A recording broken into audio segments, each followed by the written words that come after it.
Thank you so much for joining me today, Dave. You have such an incredible story.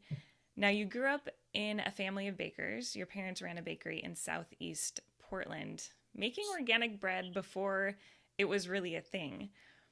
But there are a lot of twists and turns in your journey into the baking business. Can you share a little bit about that?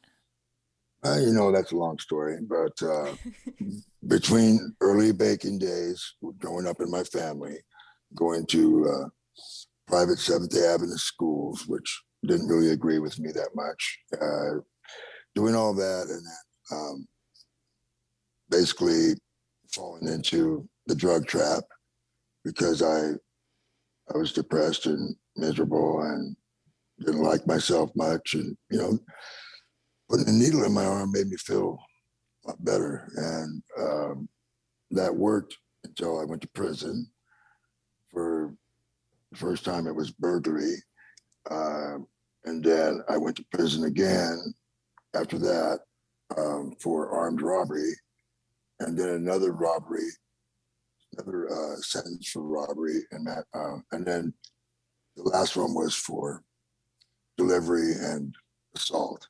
So total of 15 years. In between, I mean, I didn't really get that much time on the street. I was so busy doing time. So that's probably what saved me is, not being out there screwing myself up. And, eventually when I was 38 years old, I was in prison with a few years left to do. And it was 2001. And I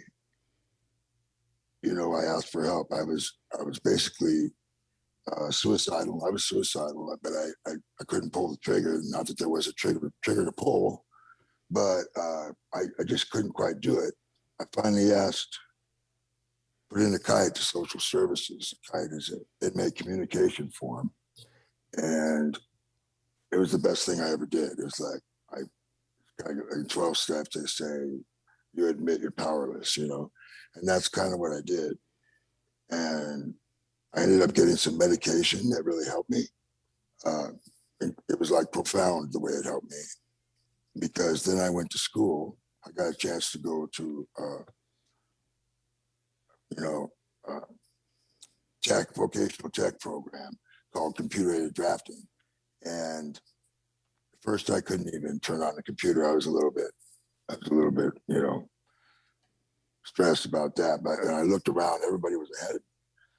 But within a couple of weeks, I was kicking it, and I loved it so much. I just thought that was going to be what I do the rest of my life. I didn't think about baking. I had given that up a long time. I'm not going back with the family. That's not going to happen. But as things went, I started talking to my brother, who was running the bakery. He's about 8 years older than me, and he and I started, seeing opportunity, and like I could come back and make new products for the bakery.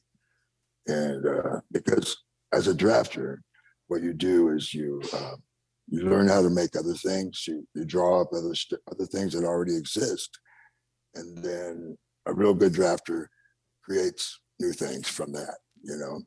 And basically that's what I did when I got out with Dave's Killer Bread. Is I started with what was out there, what I thought was the best, and I made it better.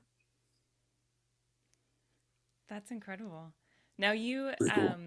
started selling Dave's Killer Bread at the Portland Farmers Market and shared your story on the packaging, a branding decision that attracted fans and media attention.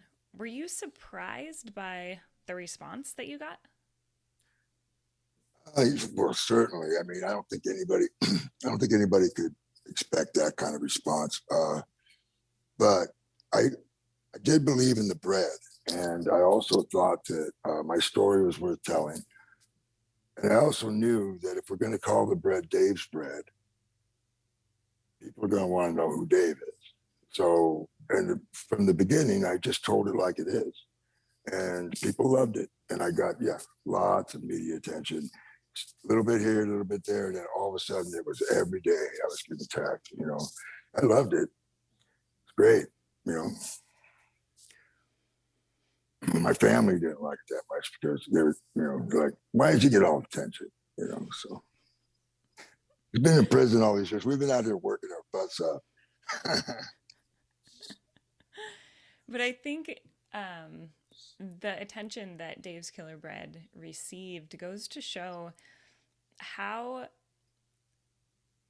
I don't even know the right word to use, how magnetic, how gravitational true stories are.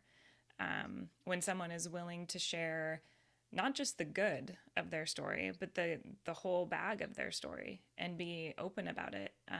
There's so much power in that. There's so much gravity in that. It's cool. Yes, I've been thinking that a lot lately because I'm getting ready to start my own podcast called Against the Grain. So it's kind of like, yeah, I'm a grain guy, but it's really like everything I did was against the grain. I mean, innovation is against the grain. Creativity that's creating something that isn't already there. That's kind of against the grain. And so what I want to do is find other people whose stories are worth telling. And that so people that have struggled big time, like me, and have come out of it. There's different sorts of struggle, but a story that's worth telling.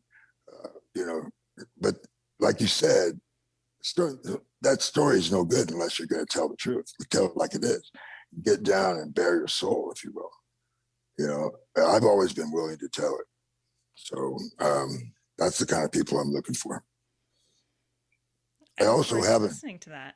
Yeah, I think It's a it'll be great. gift. It is. And we also just built a podcast studio in a business. I own Portland Interview Magazine, or I own half of it. And we started building this podcast. We built this podcast studio. So if you need to do podcasts, want to do it in a really cool place, it'll be there. I love that. Yeah. Um, Now, going back to Dave's Killer Bread, as the business was growing, what was important to you in thinking about the culture you wanted to build for it? I think you're probably sort of referring to the ex-cons, hiring of ex-cons. Well, it really wasn't like we went out and go, okay, we're going to hire one-third fellas, have this sort of certain culture. At first, we were just hiring, and so it went like this. We were always willing to hire people based on who they were, not what they might have done in the past. What have you done since? What have you done to make yourself a good employee for us? And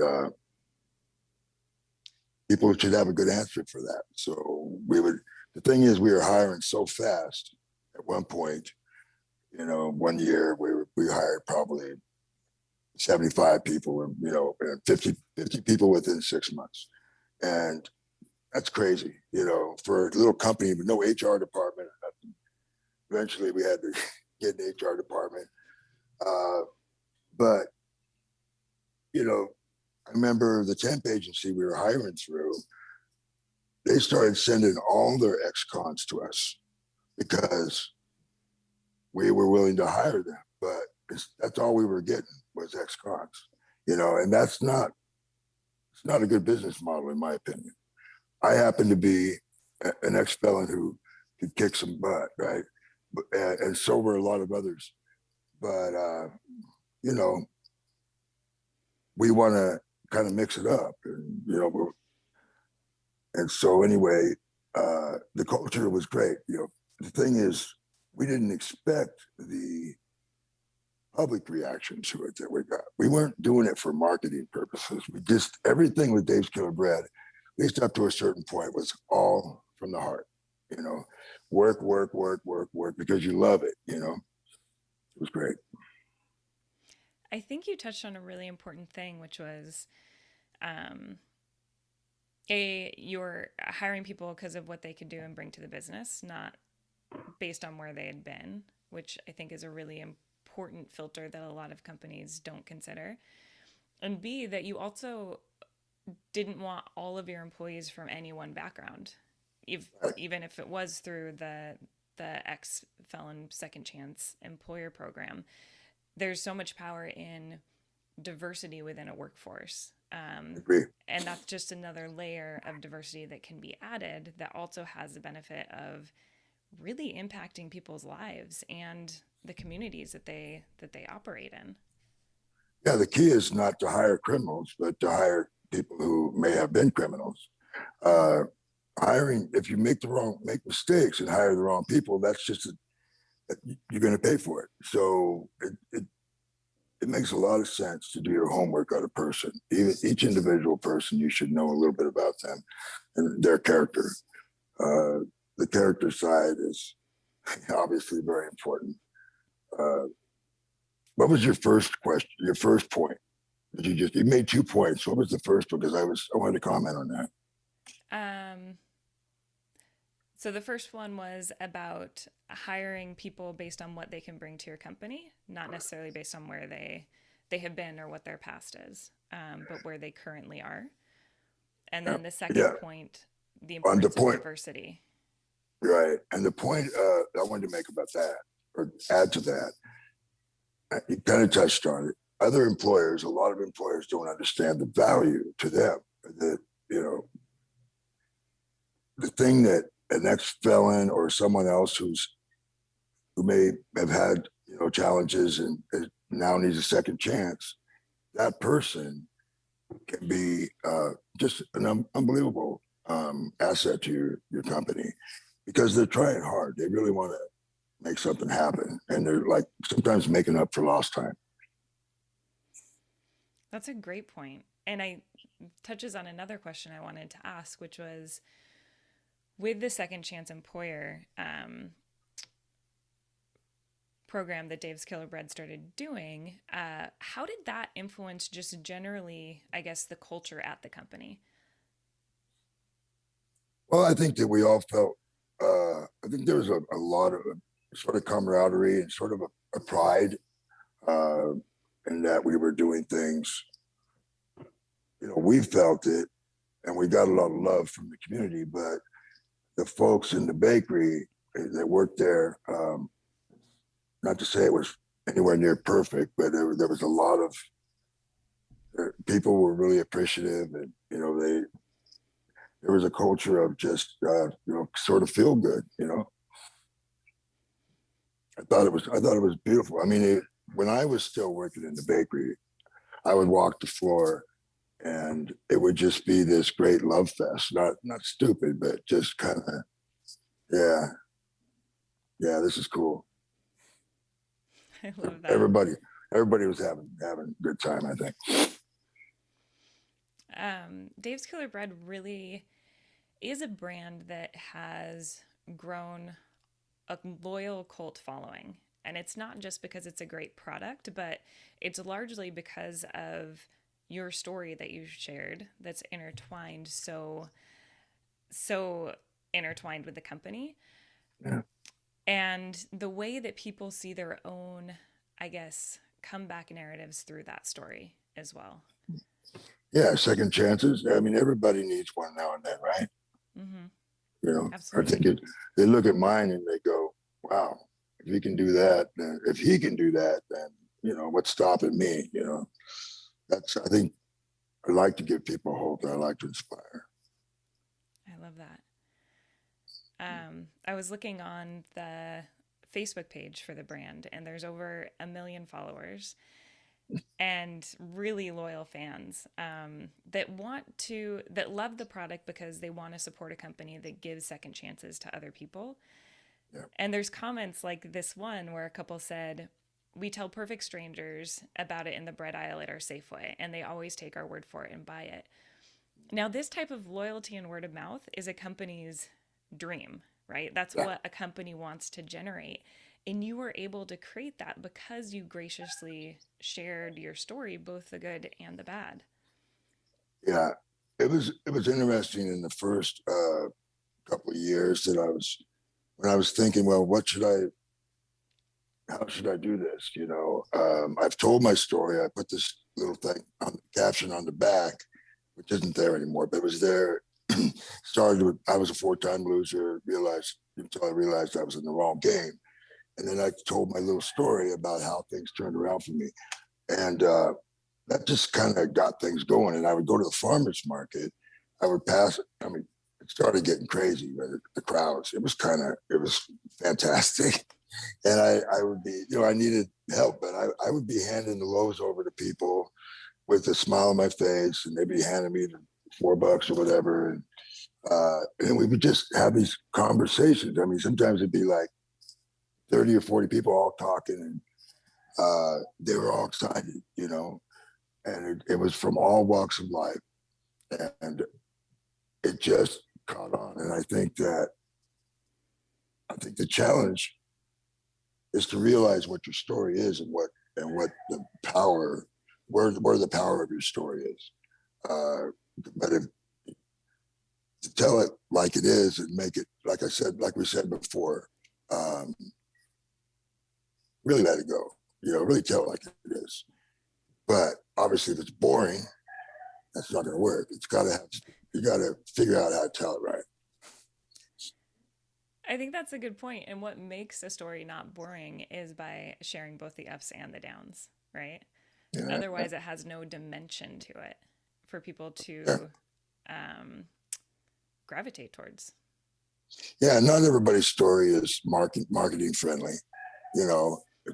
There's reasons why it would be. Mm-hmm. So, but there's got to be. I think story is so crucial. I mean, I've learned that. Obviously, the bread itself for me was my purpose. But eventually, my purpose expanded to being more. I started speaking a lot. Started the Rotary clubs. Once I did one Rotary club, bam, I did them all. And then it was all these other circuits that I get on, and it was just every day I was speaking, sometimes 3 or 4 times in a day, and it was kicking my ass. It really was, but I loved it. I love speaking to the kids the most, the teenagers. The young ones don't quite get it. They're really young now, but the teenagers. And so I did a lot of that. That's great. Yeah. Now, in 2015, your family sold Dave's Killer Bread. Now, this company had been your creation, your baby. What was that transition like for you? It was hard, but because the problem was I had started drinking a lot. I started to get, things started happening around me that wouldn't have happened if I wasn't drinking. And that's a whole story, I could tell you about. I'm always willing to expand on it, but the things were going downhill in a way. I was still working hard, but I was partying hard too. And I felt like I had reached this certain level where I could do whatever I wanted. I kind of, congratulations, Dave, kind of deal. And I was having fun until it wasn't fun. We sold the first part of the company, half the company, for somewhere around 100 million. And that was, it sucked for me to replace my passion with money, because I was really the only person that cared about it like I did, So everybody else was kind of happy to get rid of the stress. And honestly, I was too. It was very stressful, the business. It got to be, because after a while, you get to a certain size and you're growing and you have all these challenges. After a while, it wears you down. Certain things wear you down. And so we sold half the company in 2012. And then that was when I really started partying. And one thing led to another. late 2013, I had not drank for a while, and I quit. I actually had quit drinking for a couple months, and I discovered that I had a bipolar side, and I'd always experienced depression in the past, which led to the dope, but I had never experienced mania like that, and it kind of just grew and grew, and I didn't even know what was happening. And then I had a breakdown in the streets in 2013. So at this point, uh, you know, that changed everything really. And I'd always been such a good guy, you know what I mean, with Dave's Killer Bread. And now I got started getting write-ups about all this stuff, and it was hard to watch. Made me more depressed than I'd ever been. And um, at this point, I'm just like, oh yeah, let's get rid of this. Who wants to buy it? Who wants to buy this? For what? When you don't have the passion. I mean, I could have the passion now, but I was going through too much. Mm-hmm. So there's a couple different phases there. Yeah. How do you reflect on Dave's now that it's been a few years that you have sold the brand? I'd like to be able to go back and change a few things, of course, and I guess everybody would. But the story isn't like that. My story is not perfect. So if I reflect on Dave's Killer Bread, I mean, it's the most wonderful thing that I can ever imagine. The whole experience from creating the bread, which was amazing, but seeing the people's faces light up and then going telling all their friends and all that stuff. I mean, I lifted my spirits big time. And then it was just hard work because you knew you had a good product. You knew people liked it, but you still had to work super hard because there's no money. Just because people are buying the bread doesn't mean you have money. So you have to put the money back into the business, and it's still not enough money to do it, especially when it comes to the point of having to expand. Like we went from a 15,000 square foot facility to a 55,000 square foot facility, and we had to move across town. We had to move everything and keep the lines going. You can't even imagine. It was so stressful. That was a challenge, but that wasn't even the worst challenge. The hardest one was that we didn't have a business plan. We'd never had any of those things. We had no mission, no vision. We didn't ever think like that. My dad didn't know that stuff, didn't think about that. Neither did my brothers. So all of a sudden we're in this position where we got to have a business plan and all this stuff just so we can get a loan, so that we can move and so that we can keep going and build up, because Costco now wanted us. But we couldn't supply Costco until we got things geared up, and it was a lot of work. So that was, what was it? That was 2008. Terrible time, right, to get a loan. We asked our main bank that we did all our business with for years. We asked them how much, if we could get a $1.5 million loan. It's not that much for a business, right? For a business like that. But they weren't willing to do it. And this was 3 years into Dave's Killer Bread, by the way. And then so I didn't do it. My brother was really the guy that did the financial stuff. And he ended up getting us, we got a loan from Shore Bank. It was called Shore Bank then. I don't know what it is now. They were willing to take a chance on us. Pretty high interest, but that's how we did it. That's incredible. So in 3 years, you went from making new recipes, selling them at the farmer's market, to Costco wanting to sell. Yeah, brand. They wanted it a year before that. But it took us that long just even start thinking about what we were going to do. We're just busy making bread. That's truly incredible.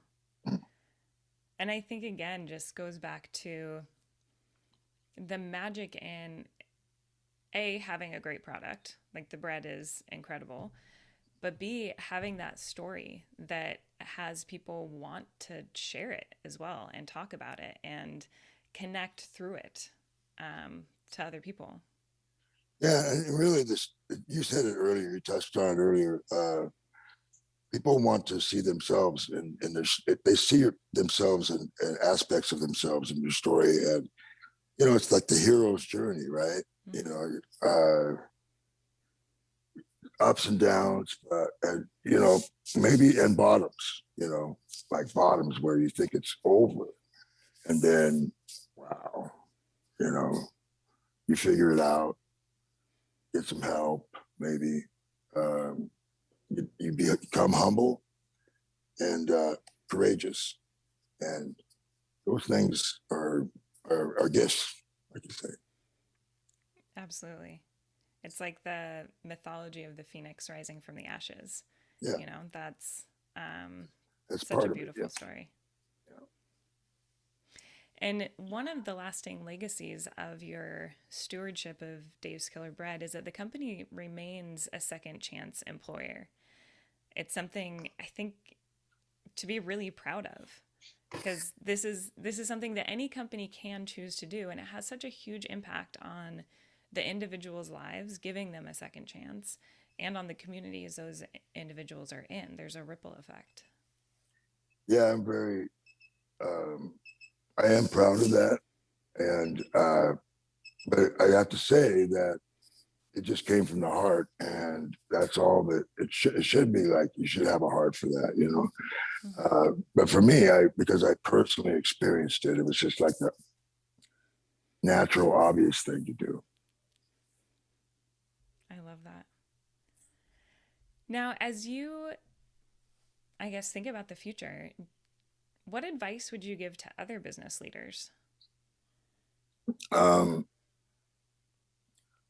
well, I would say that's a tough one because I personally had to experience a lot of difficulties.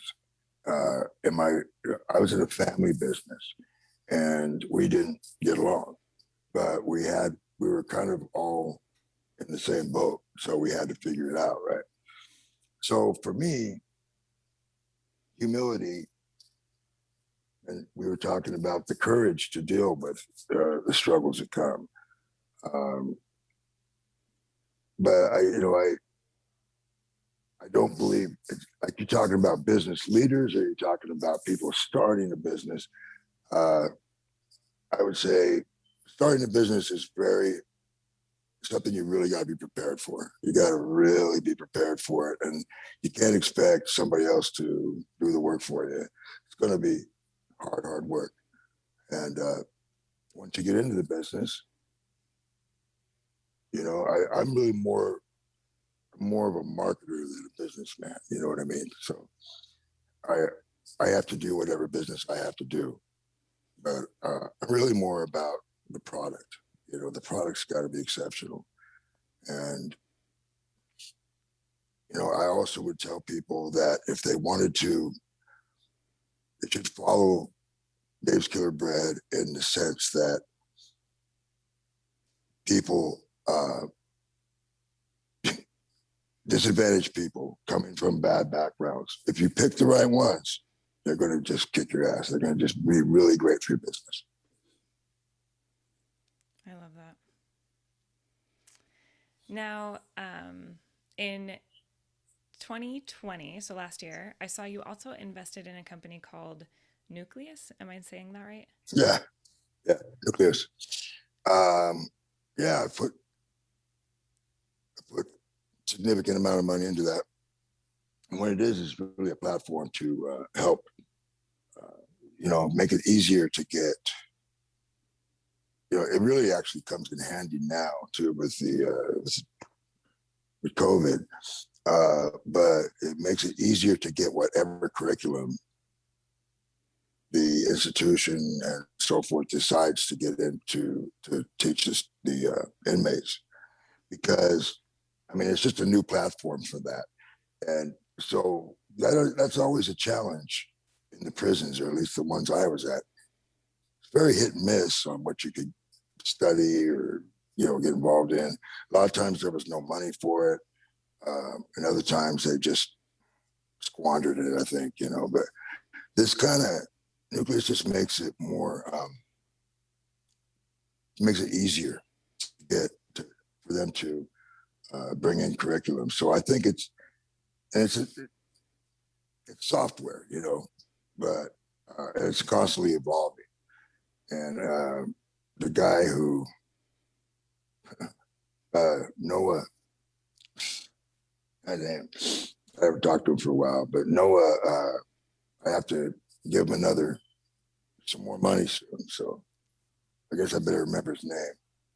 But anyway, Nucleus is pretty cool. I'm excited about it. I don't understand how it works. I just know that I look at it from 15,000 feet. It looks like something that'll help people do what I've done. Mm-hmm. And that's what I like.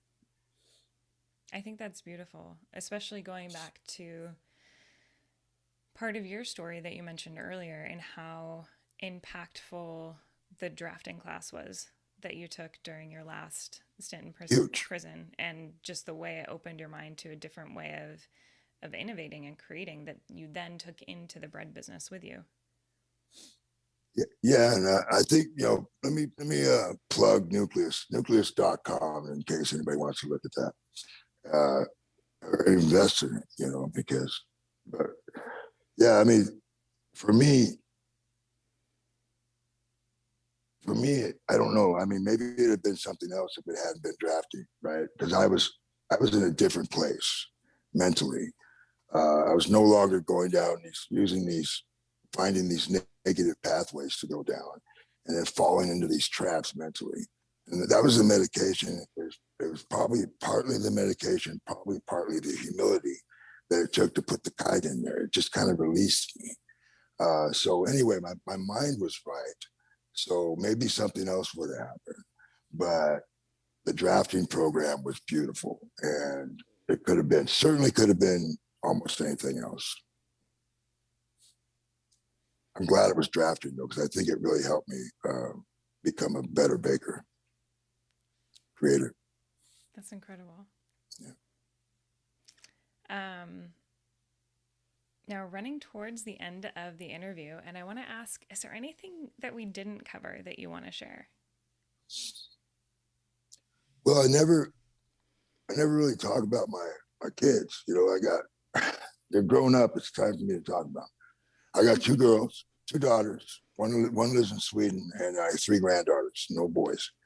So, I just want to say that it's been great to be back in their lives a little bit anyway.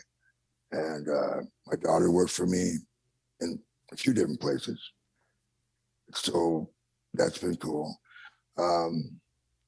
It's nice. I don't consider myself a very good family man. I didn't learn those lessons. I didn't, but I try. And so that's kind of a new thing. I've never talked about that in an interview before. So just thought I would bring that up. And then, of course, I do African art. Let me look actually. So that takes a lot of my time. Of course, with podcasts, with the African art, I've been more of a collector than a dealer, and obviously I've done pretty well at collecting because I have. Somebody told me 15 or 20,000 pieces of that stuff, and it's kind of absurd, really. How did you get into African art? Well, that was the second sale, right? It was late 2015. The final sale of Dave's Killer Bread. I was 100% out of it, and I had money, no passion now, just money. So I had to find something to get passionate about, and I saw this mask downtown at a place called Crystal Ballroom, and I was like, wow, that's cool.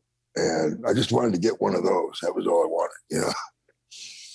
And it took me forever. I never found one. It took me a long time to find one like that. But in the meantime, I went on eBay and I started buying all this tourist art. And to me, that was African art until I realized that there was this antique stuff and old, old cool stuff. And so it's been a journey. It's been a really cool journey, learning. Um, and it takes too much of my time, so that it's really hard to get anything else done. I love the complete pivot to something so different from what you were doing before, but still on a learning journey. Well, this is another point. People asked me back when I first started collecting it, why African art? What do you have to do with African art? I said, that's just the point. It has nothing to do with me. I've been thinking about Dave Dahl and Dave Dahl's problems, Dave's Killer Bread and Dave Killer Bread problems uh, for too long, and it helped me to forget about those things. It was a tough time around 2015, 14, and this kind of helped me get out of that. That's beautiful. I thought so. Well, thank you so much for joining the podcast today. This was such an incredible conversation. And I think your story is such a great example of so many different things, of that there are second chances in life, or third or fourth or fifth. Yeah, and And mine's like 34 or something like that. mm-hmm, and of the power of sharing story, and how that enables connection, and from a business standpoint, even if we look at that, not just from the human standpoint, how positive your willingness to be vulnerable had on your business. Absolutely, yeah. And that's when my new podcast, for instance, that's what I'm trying to do. I'm trying to do the same thing. I'm trying to find people who are willing to tell it like it is and be vulnerable. That's the word. I like that word. Powerful word and powerful concept.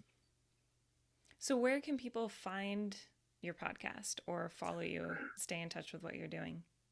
Well, they can check out my Facebook page to check out what I'm doing, although I've been off Facebook for the last few weeks, but I'll be back on there because I got to promote my podcast. But it's actually called Talkcast PDX, talkcastpdx.com. And I'm a half owner of that, which is like throwing my money away. But, it's fun. If I ever get around to it, I'm too busy with this stuff. Great. Well, I will put a link to. Got lots of guests lined up. Nice. I'll put a link to the podcast or where to find you in the show notes. Okay. Thank you so much.